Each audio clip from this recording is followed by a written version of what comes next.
So the Tories are trying to rig the next election. Sounds like quite a dramatic statement, so bear with me.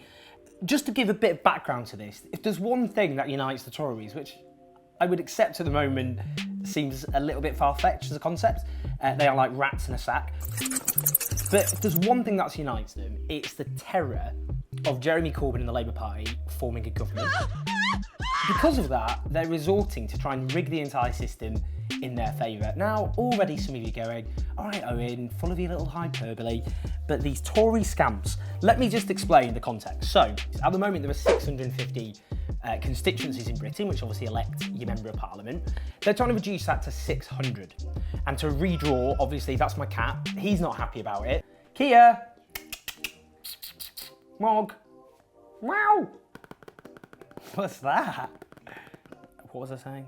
At the moment, if the Tories and Labour got 38% of the vote, the Tories would already get 21 more seats. But if these changes go through, the Tories would have 40 more seats than the Labour Party. We could even end up with a prospect of the Tories winning less support than Labour, but still ending up forming a government, which is ludicrous. The way they're trying to redraw the boundaries of the constituencies in this country isn't based on the electoral register now anyway. It's based on what it was in December 2015, and that was before 2.1 million people ended up on the electoral registers of this country because of the EU referendum and the 2017 general election. It's difficult to disagree with Tom Copley. He said it's pure gerrymandering. The Tories are trying to rig the election. Now, this is actually part of a broader package, which is pretty sinister in of itself, of measures by the Tories to rig the system in their favour. So the Tories introduced a new system of how you register to be a voter, electoral registration. So it became individual registration. So before, for example, if you were a teenager or you lived at home with your parents could register you, or your university could if you're a student. Now everyone has to individually register.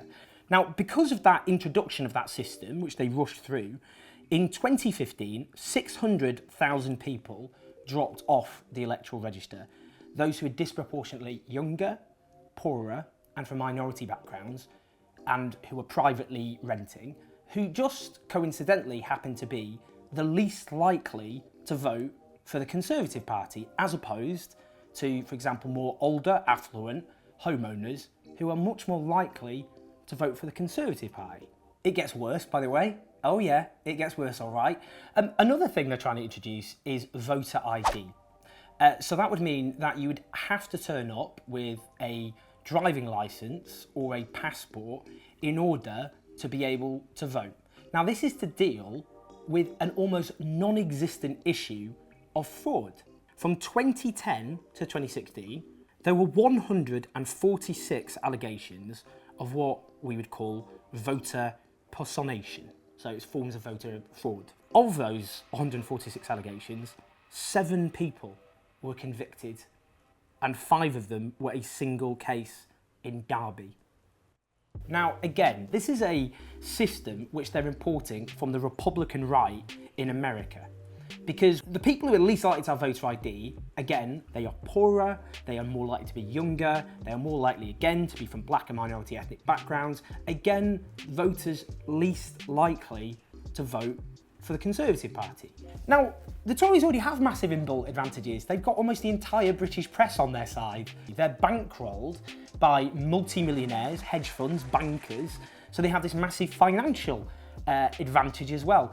Everything is rigged in their favour, and yet they're still trying to rig it even more to ensure that they can rule, even if their support is quite understandably on decline in this country. We can't let them do this. This is an assault on our hard-won democracy. Now, what we should be doing instead is expanding democracy. We should be making it easier to vote. That means we should have automatic registration. We should at the very least have same-day registration, as they have in some states in the United States of America. We should have a quid pro quo for 16 and 17-year-olds, that we should introduce political education in schools so younger people are informed about democracy, and we should give them the right to vote. We should be doing everything we can to expand the electorate rather than try to constantly reduce it, largely in favour of people who are older, white and more affluent, which is exactly what the Conservative Party is trying to do, because they know they benefit from it. Now, practically, just to wrap up, you can do something about this. In the autumn, these are likely to be voted on by members of parliament. Do whatever you can now by going to writetothem.com. You type in your postcode and then you just press a button to email your MP and just say, please vote against this. This is an attack on democracy. Press send, done. That will make possibly a big impact. Email your friends, particularly friends who live in Conservative seats, asking them to vote against this horrendous, undemocratic legislation, and just shout about it on social media, talk about it with your friends, get the message out there, because this is something that we can stop, because it's such a democratic outrage that only if we kick out. That's what our ancestors did after all. That's why we have what we have today. We follow their lead, we can defeat this. So as ever, I want to hear your thoughts. Leave your comments down there about what we can do about this, how we can get the message out there, or maybe you disagree with me. I mean, you're wrong, but I still want to hear why you're wrong. Sorry, I'm joking. I'll be more respectful. I want to hear, all sides of the argument as ever. So please leave your comments. As ever, subscribe, spread the word. I'll see you next time.